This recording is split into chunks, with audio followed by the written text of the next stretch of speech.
Hello, everybody. This is Jessica Craho with the Iowa Coalition for Integration and Employment and a member of Iowa's Employment First leadership team. I'm back from maternity leave and want to thank Amy and Gayla for hosting and moderating in my absence. Hopefully it's like riding a bike and I won't fumble this introduction too much, and I'll get right back into it. I'm just so happy to be back with you all. Today's presentation, before we get started, I'll just go ahead and do a couple of housekeeping things.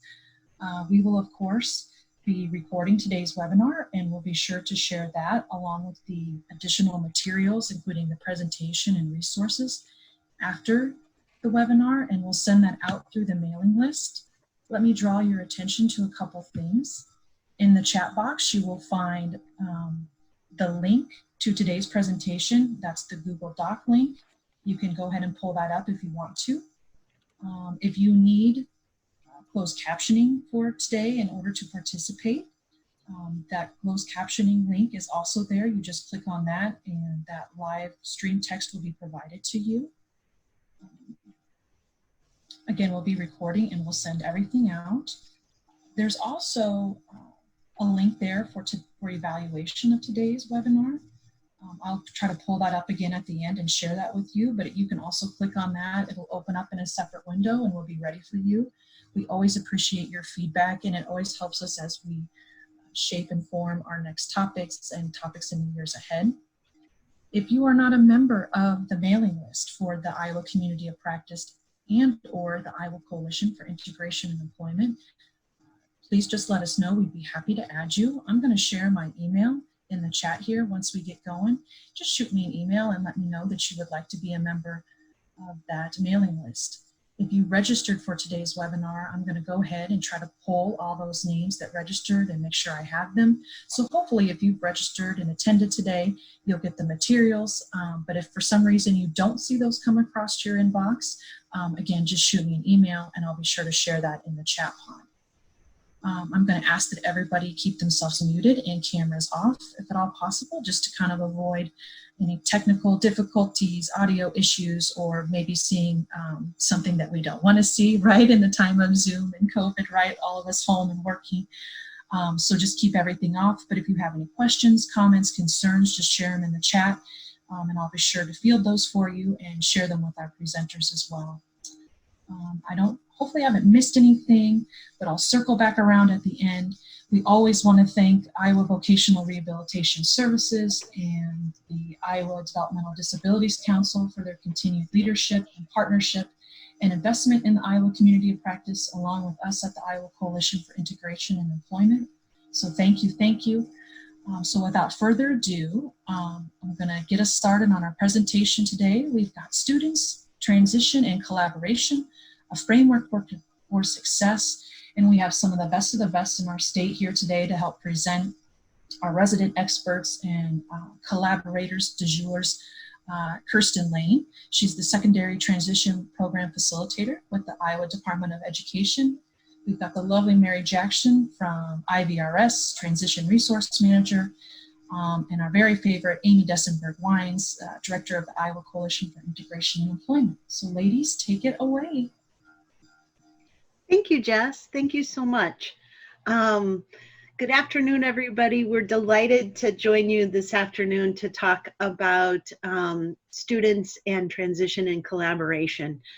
Our plan for today is to really focus on a fabulous tool that was developed through the National Technical Assistance Center on Transition for Competitive Integrated Employment.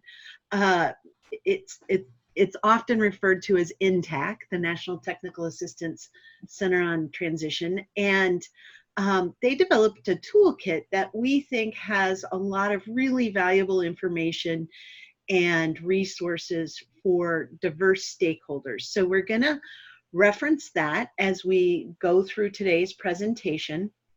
And I wanted just to take a minute to acknowledge that Mary Jackson, who's one of our presenters today with Iowa Vocational Rehabilitation Services, was one of the contributors to the development of the toolkit, as well as a number of other Iowans who are leaders and fabulous resources. So I want to thank everybody in Iowa who contributed to developing this national resource and wanted to give a shout out for their investment in the development of it.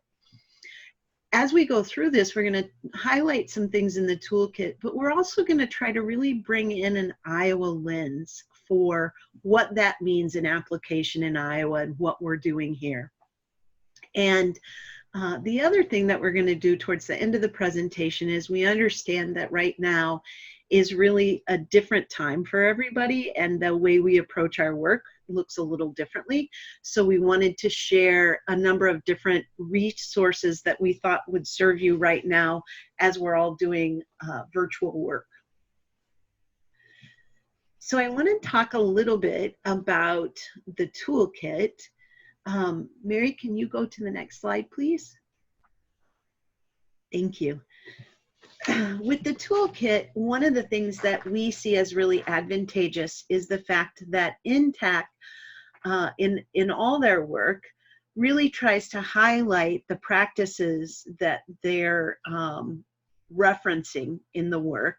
And they have a rating scale that lets you know more about the level of research and kind of the quality of connection between proving that those practices lead to the outcomes you're desiring. And so their scale is really a spectrum from unestablished practices, meaning there isn't enough, maybe it hasn't been researched, it doesn't mean that it's not effective, but it just doesn't have the same level of intensive investigation to tie it to the outcome, to promising practices, then more research-based practices, up to evidence-based practices. And some of you might be aware of the fact that I think as our society moves forward with investing and trying to change outcomes, I know a lot of funders are really asking now more when you're proposing efforts to approach doing special projects. What are you using? What approaches are you using? Are they evidence-based? Are they research-based? How do you know what you're going to implement will lead to effective outcomes? So one of the things we really wanted to highlight was that when it's an evidence-based practice or promising practice, it really has some good predictors that it will lead to successful outcomes. And I know that that's a direction that federal and at the state level, that they're wanting to look a little more closely at what practices we utilize in trying to make changes. Can I have you go to the next slide, please? The first thing that we wanted to do is just give a definition of what do we mean by competitive integrated employment. Well, it's really just real work at real pay. And we use that for referencing all students or individuals with disabilities, regardless of the level of disability that someone might experience. But it's real work at real pay at or above minimum wage or whatever's really customary for that position, that the individual has the same level of benefits and opportunities as advancement as any employee without a disability would have in that position, and that employees with disabilities are integrated and have the opportunity to interact with employees without disabilities, so that so individuals aren't segregated in a segregated setting, that they're fully integrated in the workplace. And another thing we wanted to highlight is that Iowa is an employment first state. And what I'm referencing, I've taken this off of Iowa Vocational Rehabilitation Services webpage. And if you don't mind, I'm just going to read what I have here, which is, employment is the first priority and preferred outcome of publicly funded services for people with disabilities. Employment First is also a framework for systems change that is centered on the premise that all citizens, including individuals with significant disabilities, are capable of full participation in integrated employment and community life. At the bottom of this slide, I don't know if you can see it, it might be a little bit low on the screen, but there is a reference for where you can find this on Vocational Rehabilitation's website. And what I want to point out with this is, as Jess mentioned in the introduction, Iowa's Employment First Team supports these monthly community of practice webinars. And we have a number of years of archived webinars and some really fabulous resources that Vocational Rehabilitation has on their website that you can find at the link at the bottom of this slide.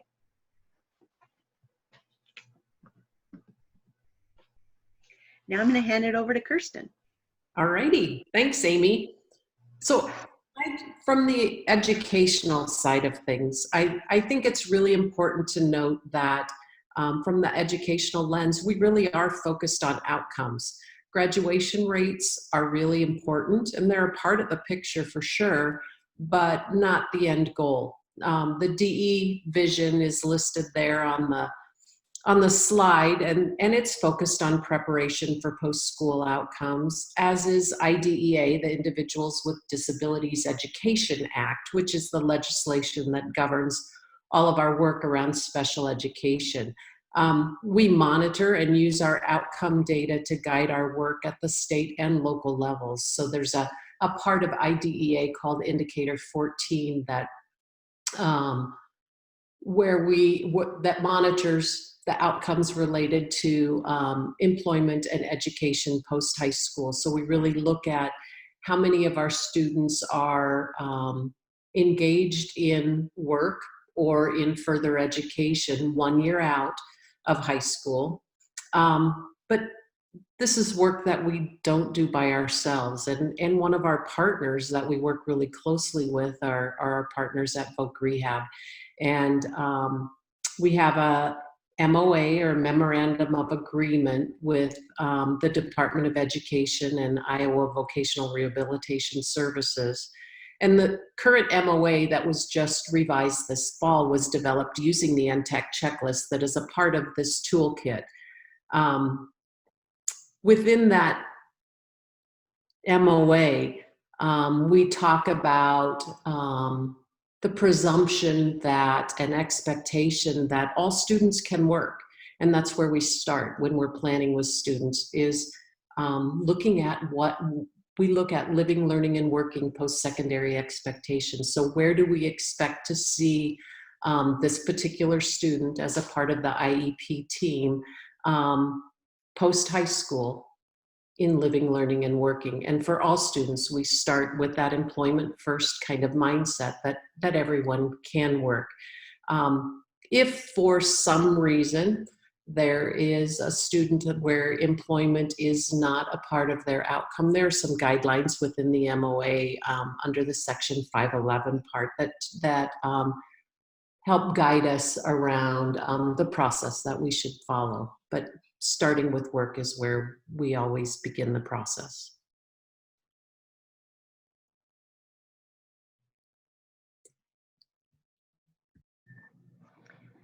Okay, and there is key legislation known as WIOA, or the Workforce Innovation and Opportunity Act, that we wanted to mention. When it comes to the VR lens, that is the legislation that has really changed the way VR is able to provide some of the services that we've talked about so far, and what we're going to continue to talk about with this toolkit. So for IVRS, we have two different groups of students that we work with. One is known as potentially eligible, and that is a term that came from WIOA. That is referring to any student with a disability across the state, even before they have applied for VR services, as long as they have a disability and they're 14 up until their 22nd birthday and in a recognized educational program. So for example, high school, that student would be potentially eligible for our services. And a lot of what we're going to talk about today, we're going to talk about pre-ETS, or pre-employment transition services. We're going to talk about some transition services as well. But potentially eligible, any of these pre-ETS services that we are going to talk about, they are eligible to participate in those activities. We also have students known as IVRS eligible. And this is in the traditional sense. Historically, VR had students apply for services, be determined eligible, maybe they go on a waiting list, but once they come off the waiting list, VR was able to work with them. WIOA has made it that we are able to provide these pre-ETS activities not only to potentially eligible, but also IVRS eligible students while they're on our waiting list. And then of course, when they come off of our waiting list, we can write those activities and services right into their employment plan. So as you can tell, previously we worked with a few thousand students. Now we're able to work with any student with a disability across the state, whether they're potentially eligible or IVRS eligible, when we deliver the pre-employment transition services.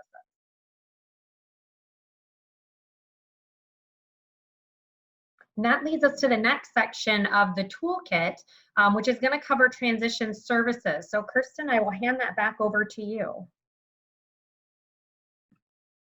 Thank you, Mary. So transition services under IDEA are a little bit broader than the pre-ETS services that, that Mary just talked about. The definition, kind of a summarized and revised definition of transition services under IDEA, it's a coordinated set of activities and a results-oriented process. So what we're really looking at is starting with those post-school environments of living, learning, and working, and really looking at where we expect to see that student in that environment post-high school. And then we coordinate and develop activities, services, supports to help them reach that post-secondary expectation that they're striving for. This can include instruction and related services. It can include community experiences. It includes linkages with other agencies and supports that that student might need post-high school to reach their goals. And this happens for every student who has an IEP. It's a required part of the IEP process.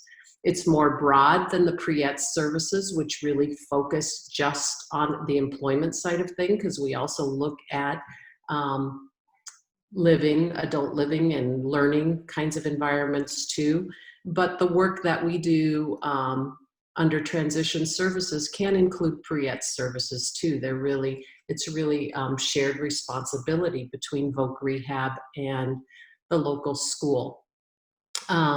So we have to work really hard to make sure that we're coordinating those services, and that what we're doing within the school team, the school services, complements and supports what VR is doing, and vice versa. IEP teams are required to do a really comprehensive assessment to determine what students' needs are, and then required to provide the appropriate services and activities. Fortunately, we can work and collaborate with other agencies such as VR, so nothing really precludes the school from partnering to provide these services. But if another agency is unable to provide the service, it does fall back on the school. The school is ultimately the responsibility holder where services are written into the IEP. There is a letter noted at the bottom there, school responsibility for employment preparation, which really spells out kind of that overlap between local schools and IVRS services. And that'll be included in the folder of resources that come with this webinar.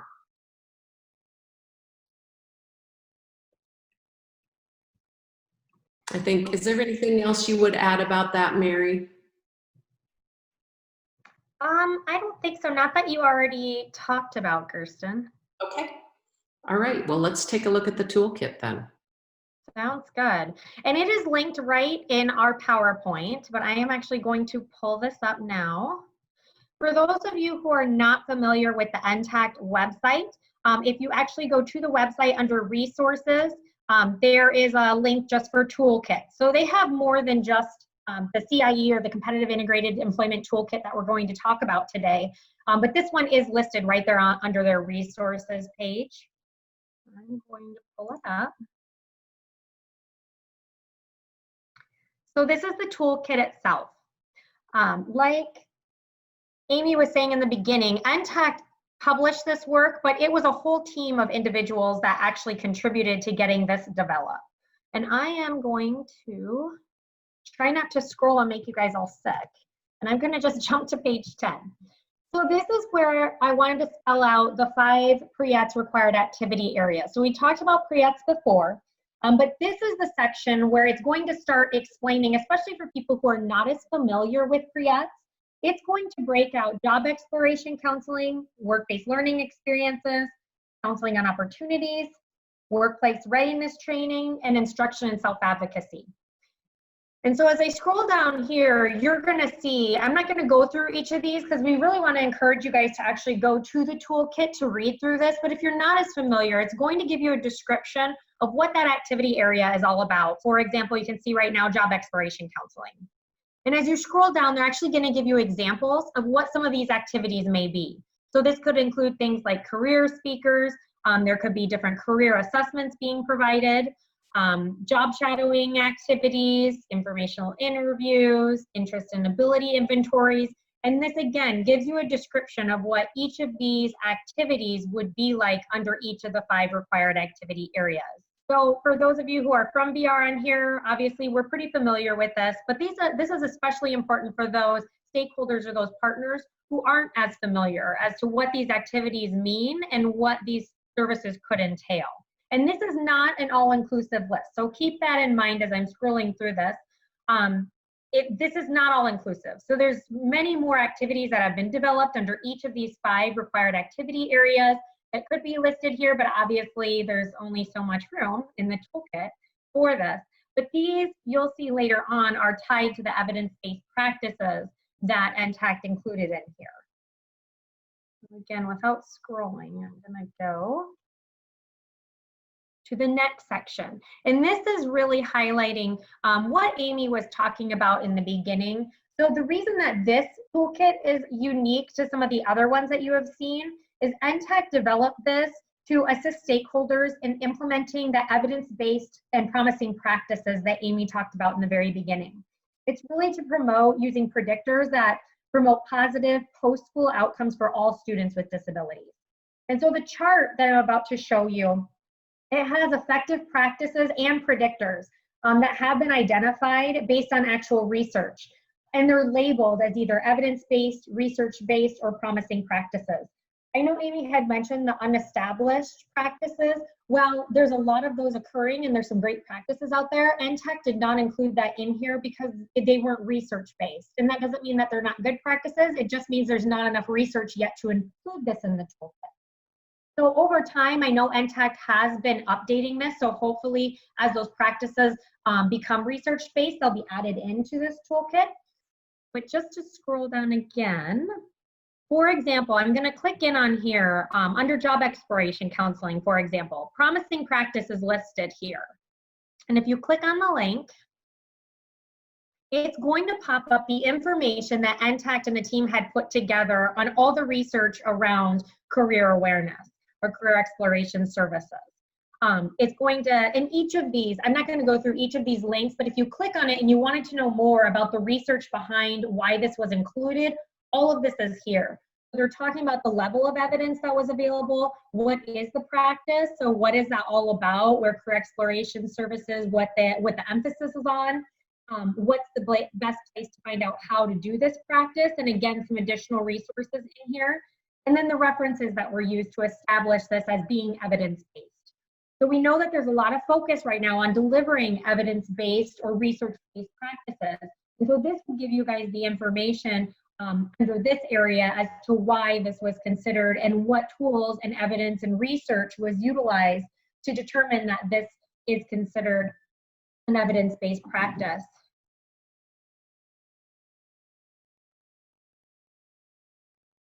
Again, I'm not going to scroll through that.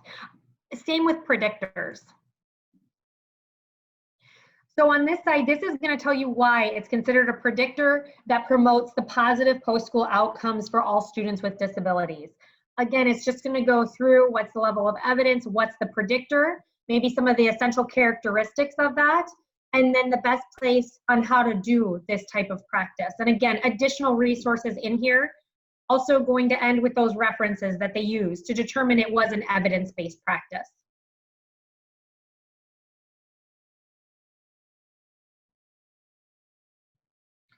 One section I did want to point out on here, because it is an area of emphasis, is instruction in self-advocacy or self-determination. We know that this is a huge predictor of success for students that we work with. It's also an area that's much in need of being developed across the nation for students with disabilities. We want them to be able to not only be self-aware of their disability themselves, but be able to advocate on their own behalf and have the self-determination skills to be successful in the future. So just wanted to highlight this section as well. I know that there's a resource on here from, and I might say this wrong, I believe it's Zaro or Zero. Kirsten, you can correct me on that one. But that is a really good resource, and I know this one, Whose Future Is It Anyway, I believe is tied to the Zero, but wanted to highlight it because if you go in here and click on here, it will take you to their website that also provides some additional resource tools under this area for self-determination. Kirsten, did you have anything you wanted to add under that? No, the only thing I would add is that I was meeting with someone who had studied at the Zero Center in Oklahoma and had asked her about research around self-determination. And she said, you know, one of the two biggest predictors of success post-high school for students with disabilities are that they have become self-determined and have self-advocacy skills, and that they had work experience, specifically paid work experience, while they were in high school. So just can't stress enough the importance of that. And just adding that while that is listed as a pre-ed service, it doesn't mean that it's something that the VR counselor or the VR staff have to do, that schools can't do it. Schools are involved in pre-ed activities too. And so self-advocacy instruction and self-determination skill development is something that should happen. We should be providing not just instruction, but offer opportunities for practice throughout high school so that students are prepared when they leave to chart their own course. So can't stress it enough, really important. And Kirsten brought up a great point that this might be listed under each of the 5 required activity areas, but there's a lot of crossover between what Kirsten's been talking about under IDEA and what I've been referring to under pre-eds for WIOA. So there definitely is a lot of crossover, and just because it's under one of the sections here doesn't mean it would be VR solely providing that service or that activity. It very much is a collaboration to figure out who is providing what and how to do that effectively and efficiently within the system that we currently have set up. So if you go through, and again, I don't want to scroll too fast through this because I know it can make people sick as I do this, but each of these areas, lots of resources on here. I don't want to keep clicking into each of these because I'd really encourage you all to go to the toolkit to take a look at that. But again, just wanted to stress there's a big emphasis on evidence-based practice and research-based activities that we're doing with students across the nation. And this is one of the toolkits that is available. In fact, one of the only ones that I've seen available that actually has it broken out based on evidence-based, promising practices, research-based, and then some of those predictors. And it has actual references and information to back up the activities as to why it's important to provide this to all students with disabilities.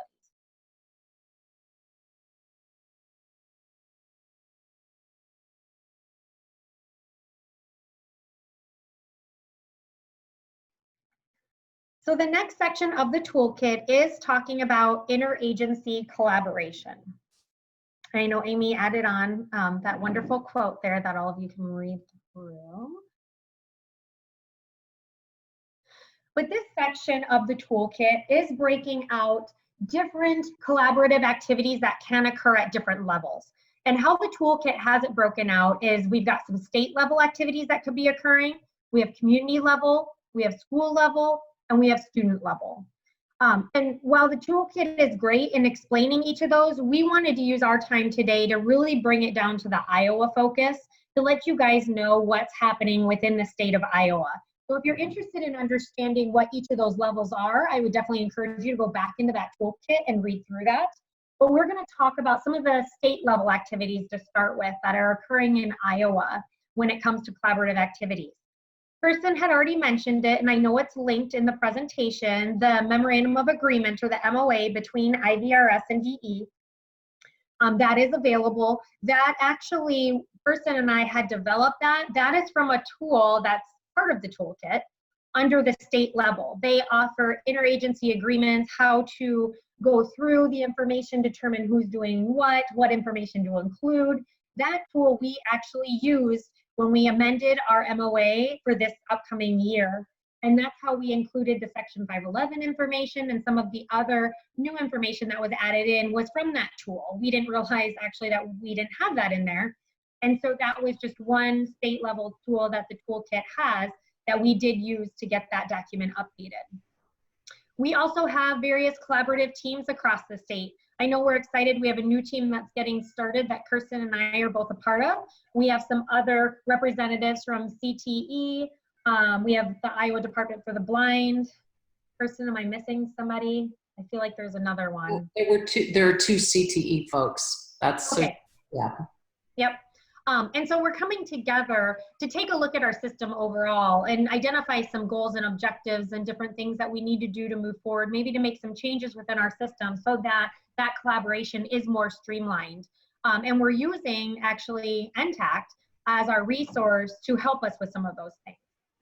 So more to come on that, but there's definitely other collaborative teams happening. We have a juvenile reentry task force that's been combined, and that's a different state level. We've got the DE involved, we have VRs involved, a lot of state agencies are involved, and that's reincorporating in students with juvenile records and students that have been in the system back into their community or back into their home district, and what that process is going to look like.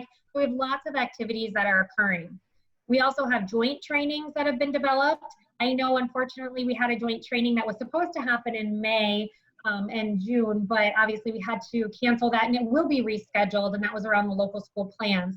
We've had lots of joint training opportunities between the DE, local districts, and VR, AEAs, where we have gone out, especially on WIOA information. I know Kirsten and I have gone out to multiple AEAs to share information, do trainings on that, and to districts as well, to work on how to develop a collaborative relationship, how to move forward in delivering some of these activities that we talked about under WIOA and under IDEA, and how that overlap looks, and how to differentiate who's going to be delivering what. So some of you might be involved in some of the activities that Mary mentioned that are going on at a state level, but some of you might be really interested in getting engaged with more diverse stakeholders and maybe aren't a part of some of those efforts and have an interest in being a part of things. There's a few different opportunities. I help support the Iowa Coalition for Integration and Employment, and which is helping with these monthly community practice calls and a number of other things. And we have diverse stakeholders from all across Iowa who the primary focus is to look at what needs to happen to support improved integrated competitive employment outcomes for Iowans with disabilities. And so if you have an interest in being put on our mailing list to know what we're doing, to be involved, if you choose to be in any of the things that we're supporting, we're happy to add you to that list. Another opportunity as well is Iowa's Employment First efforts. And again, that we mentioned at the start of this, vocational rehabilitation in partnership with IEC and the support of the DD Council invest in a number of different things related to supporting Employment First in the state. So if you're not currently a part of the email list that we share information for that, we're also happy to add you to that, and you can know what's coming up and get emails related to any of those efforts as well. And I know that Jess, I believe, put her contact information in the chat box. So you can feel free to reach out to Jess, or my contact information is on the last slide with Mary's and Kirsten's. Feel free to reach out to me as well. And then talking a little bit about community and school level kinds of collaborations. There are a number of different programs across the state, such as TAP, the Transition Alliance Program, where there's shared services provided between IVRS and the local school district. Project Search, which has also shared programming between IVRS and the local school district, and lots of other similar kinds of programs. But the thing I really want to highlight today is the local school plan. Each building, each high school building in the state of Iowa has a local school plan. The misconception, I think, around the plans is that they are an IVRS thing. I know I have heard many times from districts that that the VR plan, or that something along that line, that it's something that that we do in the schools for VR, and that couldn't be further from the truth. VR initiated the local school plans as a part of implementation for WIOA, but the opportunity is really there for the school and VR to sit down together and determine, among those pre-ET skills and a few other areas as well, how we can best make use of our resources and become an efficient, collaborative team around providing these services. We know that there is more work than any of us can do by ourselves, and the better coordinated we are, the more efficient and productive we'll be. So if you are not familiar with your local school plan, whether you're a VR counselor, an AEA or LEA level staff, school staff person, or a community person, community staff member, find out what's in your local school plan. Really look at what services are identified and who's providing them, and become involved in that in the next year, because each year those plans are rewritten. Ideally, you look at that local school plan, you look at what you accomplished and where your needs are as you move forward to the next year. So it becomes a working tool, not something. Now, I will tell you, it is VR counselors are required to submit those to Mary each year by November 1st. So that's a true statement. But what I would like to have you really consider doing is not just submitting it and letting it sit, but really using that plan, getting back together as a team and really looking at, what are we doing? Are we following the plan? Are we making progress? Do we need to adjust it? Because that plan is not just a hoop to jump through. It really is a tool that can help you provide stronger services for our students. And then finally, the student level. So students with an IEP, that's an individualized education program, are those that have been identified within the school system as needing services in addition to the general ed services that are available. And then the IPE is the individual plan for employment that students who have open files with Voc Rehab have. We should be looking at how those are coordinated. If a student's post-secondary expectations that I talked about earlier in this session around living, learning, and working, if those post-secondary expectations aren't aligned with the employment outcomes that are aligned in the IPE for Voc Rehab, we're not being very effective. So that collaboration really needs to happen at the student level, as well as at the community and school level, and then statewide too.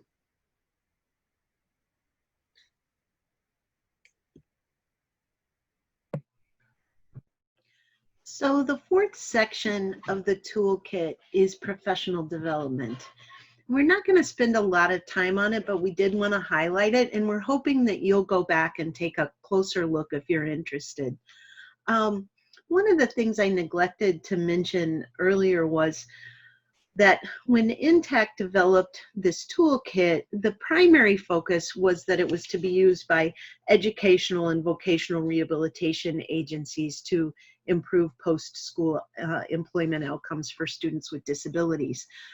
I say that only because when you get into some of the sections like professional development, you'll notice maybe that like community rehabilitation service providers are not necessarily highlighted as much as the target audience for some of the professional development components, but they really are there. It was just because of the focus of who the toolkit was being developed for that they maybe didn't highlight that as much. But what I want to encourage all of you to think about is when you look at the professional development section, it really is intended to provide an overview of effective practices around professional development, as well as general knowledge needed by transition professionals.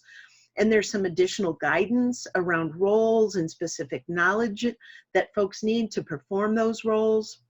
And a huge wide range of resources are provided to build or use in professional development activities. And you all know that, you know, it's that we all play different roles and work on different things. If we're a parent or a guardian, if we're a community rehabilitation employment service provider, there's all kinds of roles that might overlay in some of these skill sets and some of these things we're trying to support individuals in developing. So this is just a small sample from the toolkit on the slide to show you, for example, it highlights the Transition Coalition.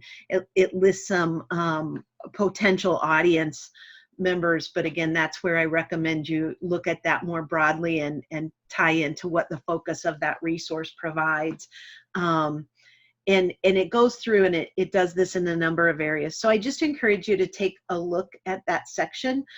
We all benefit from utilizing resources that are out there and developing some of those different knowledge areas that maybe we can't always find as readily. This is a great list of resources.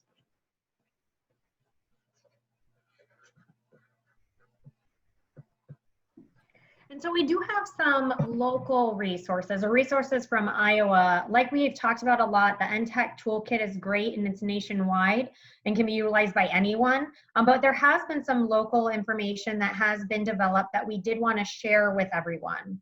The first being the virtual pre-ETS delivery guidance. So that was something that was developed by IVRS. And it starts with, and I don't know, I want to click on some of these.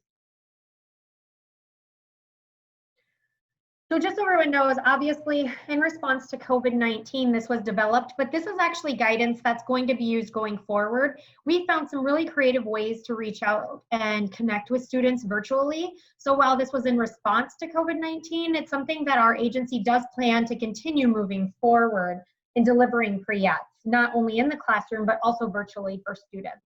And so we did develop this guidance. And again, it's just another resource. But it opens with some FAQs. We've had some questions from school districts and teachers about, well, can we do any intakes to still work with students while schools are closed? And yes, we definitely can, and we can deliver our intake process virtually and get papers and forms signed electronically. And we've answered some of these questions in here. And then down below, we've just broken out, again, under each of the 5 required activity areas, various activities that our staff or some of our contracted programs. So the TAP, the Project Search, some of those programs that Kirsten had talked about under community and school level resources that are available, they would all be able to utilize this information. Also wanted to highlight, we are doing a summer pre-ETS statewide activity. So it's going to actually start, flip that flyer real quick. It's actually going to start June 15th and run until July 30th. And so each day of the week, Monday through Thursday, we'll be having one session offered in the morning, one in the afternoon on various topic areas, and you can see what those topics are right here. If people are interested, this flyer is available. Amy said she will have this in her information, and there is a link and a QR code at the bottom that you guys can access to get registered or have your students get registered to participate in these activities.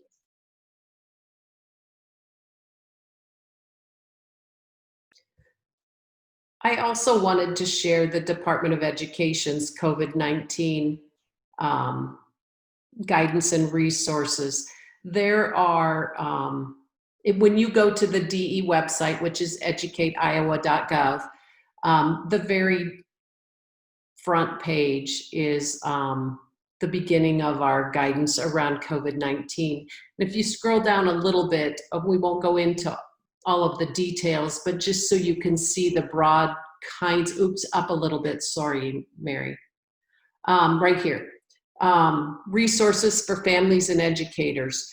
So there are some specific resources that people can access to support virtual kinds of learning. And so if you want to click on that one just for a second, please, Mary. Sorry, which one, Kirsten? The resources for family and educators. So there are some specific engagement kinds of resources. There are FAQs for families, and then some general resources. But then when you get into resources to support learning, there are some 331, it's about the fourth one down right there, Mary. There you go. It gets into some more specific kinds of education resources. So there are some general things. They are by subject, by learner characteristic. So there, if you see on the left bar there, you can see everything from CTE classes or CTE kinds of lessons and resources, computer science, math, literacy, fine arts. So really a wide variety of things. And then go back, please.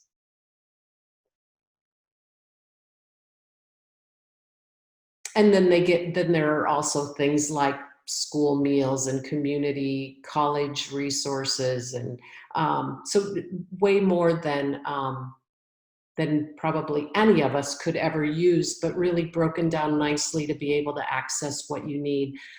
There also are, used to be twice a week, and they're down to once a week now, webinars for school administrators. And each of those webinars, if you scroll down just a little bit more,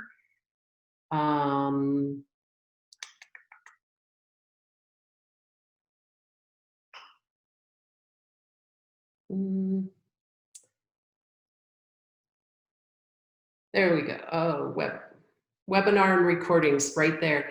Each one of those is listed by date, and then it gives a summary of what they're talking about. So if you want to know more about what the return to learn plans might be looking like, or if you want information about whether your school was on a required or voluntary continuous learning plan, or information about last week was summer sports. So it'll give you the date of the webinar and the topic, so that you can go in and watch any of those videos that have been shared about details about the changing climate within education.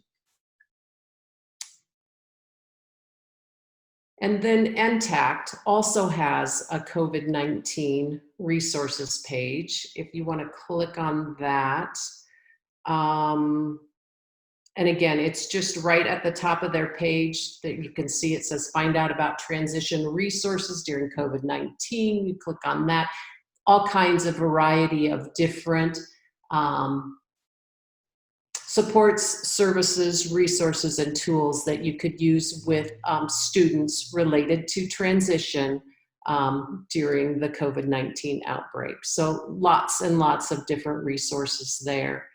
And then WinTAC, same thing. There are a number of resources, and I don't know that we need to go through those. If you have some time and you're looking, WinTAC has some general information, but then also their response to COVID-19.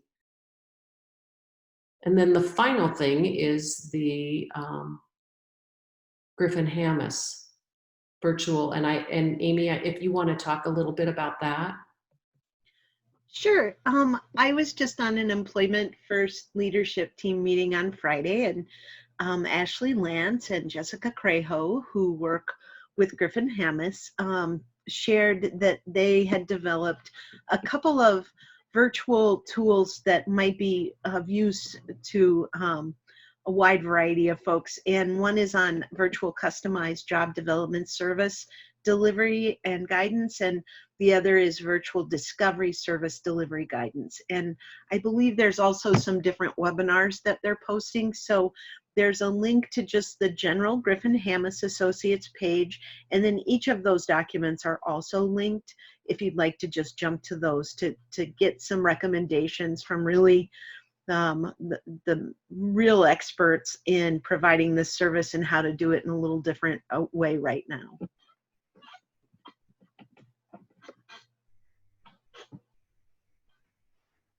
So I need to just jump in and say, I know this is an incredibly overwhelming amount of information. I mean, just that COVID-19 page where we provided all those resources, tons of information. Same thing with the toolkit for customized employment.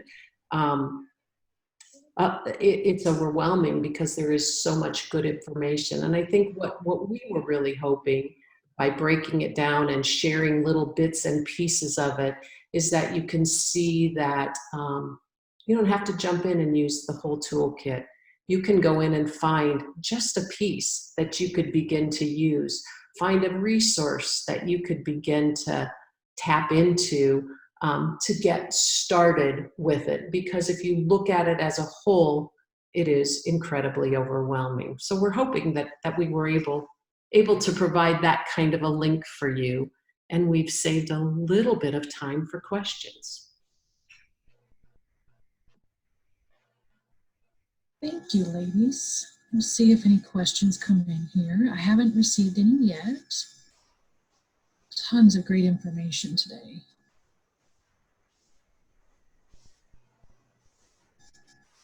But maybe as we wait to see if anything comes in, I want to remind folks to please complete the evaluation or short survey that we've provided here.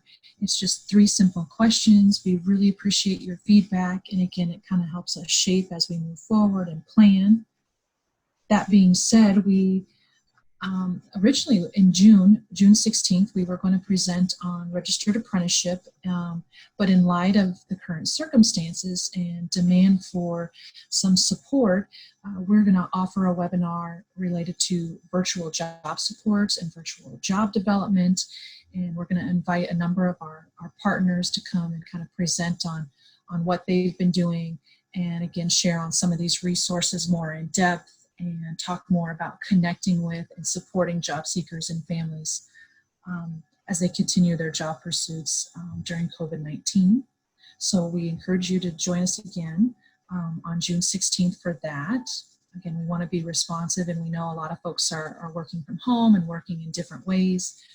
So hopefully that'll be really beneficial and helpful to everyone. For this webinar, yes, we had a question come in about the webinar being available along with the materials afterwards. Absolutely.